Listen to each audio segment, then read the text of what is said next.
Hello and welcome, I'm your host KB and you're watching the Retrospective. 1, 2, 3, 4.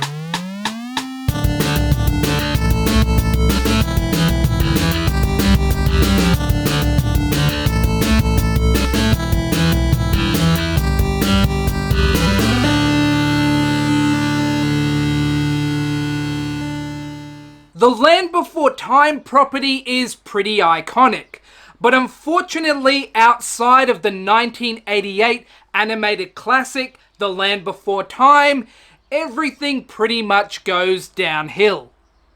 From Universal Pictures. Some things you see with your eyes, others you see with your heart. A new adventure is born. The Land Before Time. Directed by animation legend Don Bluth, the first movie is amazing and probably my favorite animated movie outside of anything made by Disney. The original movie stars Littlefoot, who after the tragic death of his mother begins his quest for the Great Valley and assembles a group of friends along the way.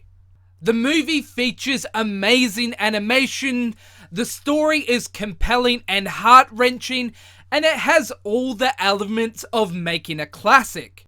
It was a box office success and ultimately led to a string of direct-to-video movies. To date, there has been 13 sequels, starting with The Great Valley Adventure in 1994 and most recently, Journey of the Brave in 2016.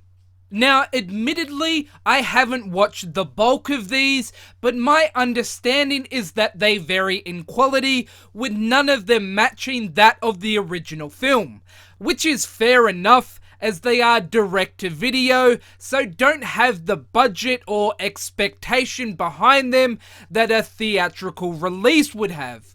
Also, no film outside the first film would be directed or feature the input of Don Bluth. With such a massive movie catalogue, it's not surprising that the powers that be would try and capitalize on the franchise's success and create an animated TV series. Hills to climb and valleys to roam.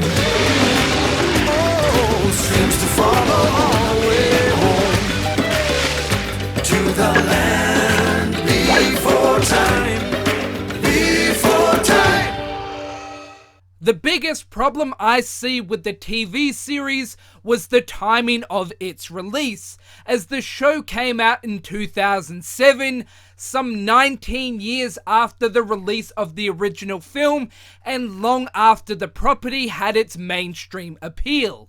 Sure, they were still releasing new films at this time, but I feel the show could have actually gained some traction if released in the late 80s or early 90s, when tons of movie properties were making their way to children's television.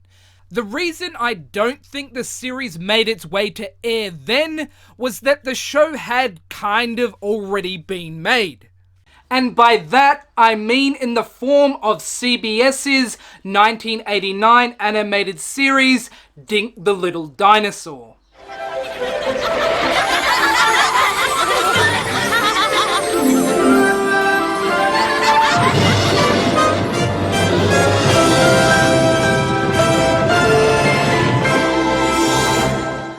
Coming just 1 year after the release of the original Land Before Time film, Dink the Little Dinosaur is its own thing, but as a kid I couldn't help but draw the parallel between the two properties, as they both featured a young brontosaurus as the lead character and a ragtag group of friends as they explored their prehistoric environments. Now, I really enjoyed Dink, but it's by no means a masterpiece, and this shows as the series was short-lived, lasting for only 2 seasons between 1989 and 1990. Like the original movie, the TV series was a co-production between Universal and Amblin and originally aired on the Cartoon Network. In all fairness, the show isn't actually bad. The animation is pretty nice, which you kind of expect with any animated series made in the 2000s. We get a younger cast, with the group of friends largely being voiced by child actors, who all do a great job. We get some solid veteran actors here as well, with Kenneth Mars as Grandpa Longneck and Rob Paulsen as Spike, both of whom voice these characters going all the way back to the second film. As per the later films in the franchise, the show is a lot more light-hearted, featuring brighter characters and musical numbers. Don't be scared. It's easier to say than do, but singing helped me know it true. Then I will try to sing with you and not be scared.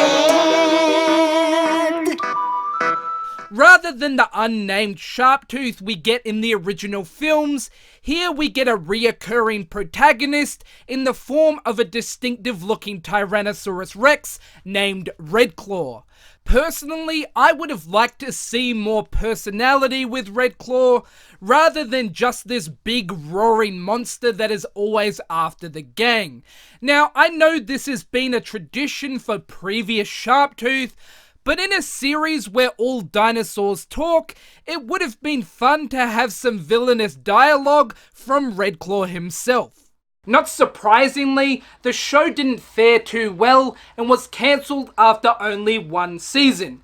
26 episodes were produced and aired between 2007 and 2008. His neck is long and limber, his shoulders broad and lean. His eye be high as the morning sky, and his vision it be keen. He wanders strong and silent across the valley floor, and everybody calls him the lone dinosaur. I don't think the show's failure is indicative of the quality of the show, as I'm sure there is plenty here for children to enjoy.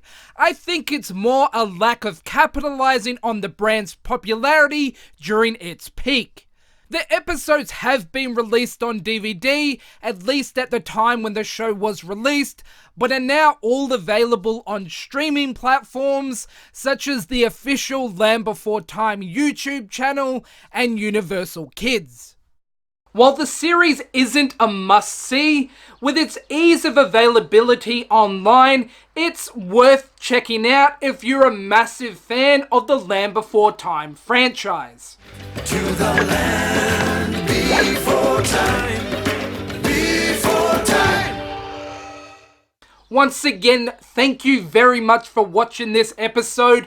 Please go and subscribe to the channel if you haven't already. Go and check out the Facebook page, and I'll catch you guys on the next episode of The Retrospective.